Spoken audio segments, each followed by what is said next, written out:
Well, we continue with our farm tour, the final video that we are doing this year. Thank you again to Pater True Value Hardware in Scottdale, is here at Flavorland Farms. Now, I've got to ask, is it Flavorland or Flavorland? I'd say Flavorland. Flavorland. It sounds like an amusement park full of flavors for your taste buds, right? Sure, absolutely. Right. Excellent. So Josh is here with us, and I appreciate you having us out here. Thanks for coming. Absolutely. Now, I'm going to give you full disclosure here now. Their job's already wrapped up when it comes to harvest. We unfortunately, I didn't schedule it soon enough, but these guys are such hard workers and quick workers that they're able to get things done. But it's interesting because you said when I got here that last year wasn't that same case. You had a little bit of a longer season, right? Last year we didn't finish up picking apples until the week of Thanksgiving. Okay, wow. So it varies year to year significantly, thinking of, 3 weeks that they could have continued, 3 to 4 weeks. You guys could have continued being out here picking. But let's talk, first of all, what do you have here? You mentioned apples. Is that the primary crop? It's apples and peaches. We start the year with peaches, usually about the late July, and then we pick apples up through about the end of October usually. Okay, wow. All right, so that's pretty awesome that they have, again, two of a lot of people's favorite fruits around here available.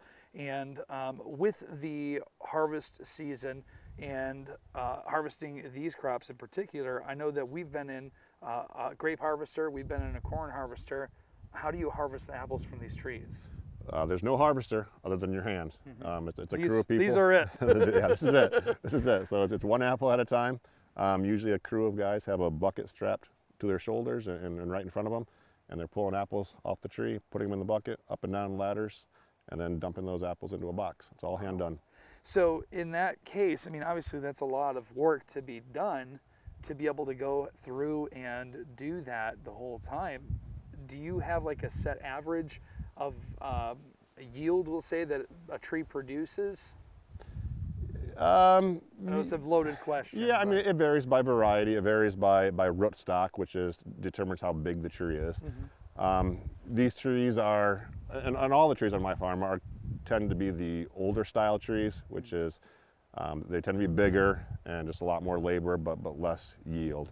A lot of modern orchards are closer planted, smaller trees, higher yields. And so it just varies. It varies. Sure. So at what point do you say, all right, this tree is not producing like it should, we have to try to plant a new one, or how does that work?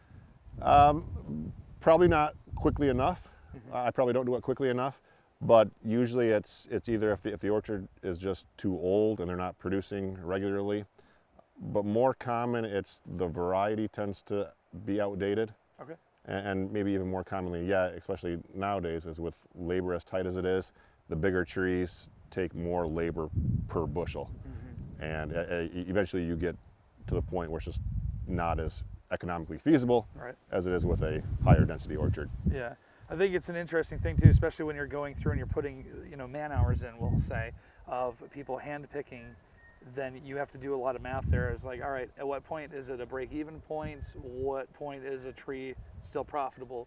And obviously, that's hard to decide, without going through and harvesting. And Sure. But one maybe important part of that too is once you are harvesting these trees and the weather is good, you guys have aftercare that you have to do to make sure you're setting yourself up for the next year, right? Sure. Okay. Absolutely. Tell me about that. So right now I'm cleaning up orchards. We'll go through and we'll probably do some weed spraying in the fall to some herbicide applications underneath the tree. All winter long, my crew, for the most part, the same people that pick apples will come through and they'll prune all my trees.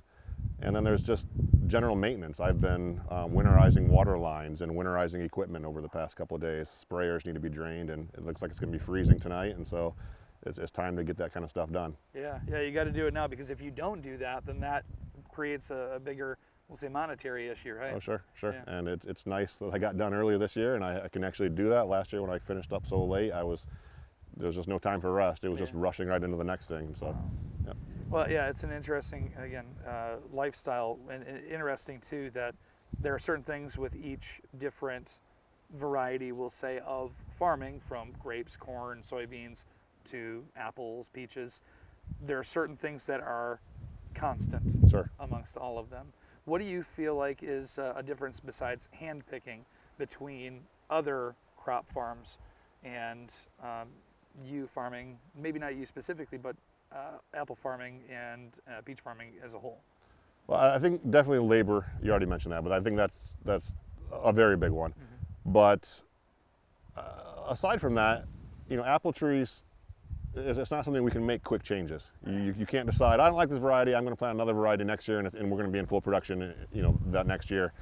By the time you take an orchard out and then you plant a new variety or a new orchard, it's a few years once you get that tree in the ground before it produces, and then even before that, you have a couple years of pushing the old orchard out and putting a new one in, and so it's not a quick turnaround. And I think that's probably one of the biggest differences between at least tree fruit growing and other crops.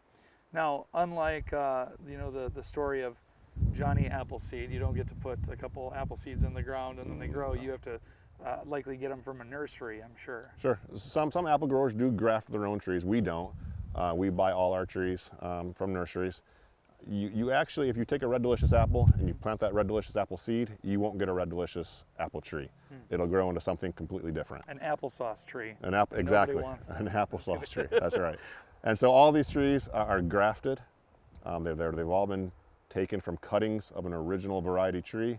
They've all been grafted onto a separate rootstock, and that rootstock dictates how big that tree is going to be. And most new plantings now, it's such a dwarfing rootstock that makes a very small tree that's a lot more easily to manage. Okay. So yeah, that's definitely something you got to take into account too, because your property size doesn't necessarily grow. You still have to be able to take in size of the tree into account too. Sure. You don't want to overshadow some of your other trees, and which obviously that's getting pretty detailed, I suppose, in the monotony of farming. But when it comes to maybe some challenges that you've seen maybe this year, what are some challenges that you found with year of COVID behind us to now trying to get back to normal? How does it affect you as a farmer? I always say, I'm a farmer, so I can find something to complain about if you let me. Here's your chance. Yeah. Here we go. But no, this year we had a very good year. We had, as far as challenges go, labor has been an issue the past few years. This year it wasn't so much, and I can't really pinpoint why that was. We just got lucky and got a good crew. Last year, like I said, we picked till Thanksgiving almost. This year we got done the 20th of October. We picked about the same amount of apples. It was just different crew sizes and quality of crew. A good apple picker can pick a lot more apples than an inexperienced apple picker. It is a skilled labor job. And so traditionally I would say the labor is it's always challenging. Sure. It's always challenging. Excellent. All right, so looking at maybe some successes, is there anything that you say, this is a success besides obviously completing harvest earlier than last year? Yeah. Something that you're like, this is cool. This is a win for us. It's a tough question. Yeah. I know you said other than finishing harvest early, Yeah. that was a win. That was and yeah. I'm going to celebrate my victories right now. That was a good win that just got over. Yeah. The past couple of years, I loaded a semi the other day, and he made the comment, he goes, last year when I was loading, it was snowing in the last load, and so it feels good to not be doing that. Like I said earlier, we've been a little slow to make changes as far as removing orchards that are not profitable, orchards that probably should come out. And recently I've began accelerating that and pushing orchards out quicker. And peaches have been good for us the past few years. Yeah. We've had some good crops and we've planted some good varieties, and so I'd call that a win. There you go. Excellent. One of the cool things in business, you've mentioned to me too that you've had a couple generations of farmers before you, and it's a family farm. But you also mentioned that you don't want to make necessarily drastic changes to the farm because they were doing something right to continue to get it going. So you want to ease into that. But something that's really exciting that Flavorland Farms is going to be doing here is an opportunity for us to not just eat an apple, but drink an apple. Tell me a little bit more about that. Absolutely. So we are excited to enter the hard cider business. We are in the process of building a hard cider tasting room where we will process apples grown on the farm into cider and then fermented into hard cider and offer tasting and sales right there at the building. It's been a project that's a few years in the making. We've ran into a number of roadblocks. I'm a little bit balder than I was a few years ago. I've lost some hair, and what hair I do have is pretty gray.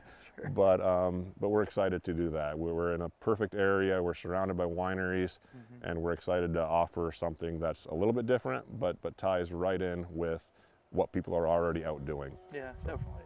All right, the last thing that I want to give you an opportunity to, and I know that this is a little bit of a loaded question as well too, but what is something that people as consumers maybe don't know about farming, and maybe in context to your farm specifically, or as a general blanket statement that we should know? So I would say that I think a lot of people maybe know, but it is a lot of ongoing work. It's a lot of, I don't want to say how hard farming is or anything, but it is a year-round thing. It's not just during harvest season. Every year I will see some cars out alongside the road picking apples off the tree, and I think the general consensus among those people is that those apples are free. They're doing the work of harvesting them, and that's the only work that was, into those apples. Right. And it's a year-round business to get apples on the grocery store shelf, and it's more than just harvest. So I think that's the biggest thing. Sure. I said that was my last question, but you just actually reminded me of another question I want to ask too. So the apples that you get here, you harvest them, they go on a truck, and then where do they go from there? I would say about 60% of our apples are processing, and about 40% are fresh. Okay. And the fresh market apples will go down to a packer down the road, Dave Pagel Produce, and he distributes locally and regionally.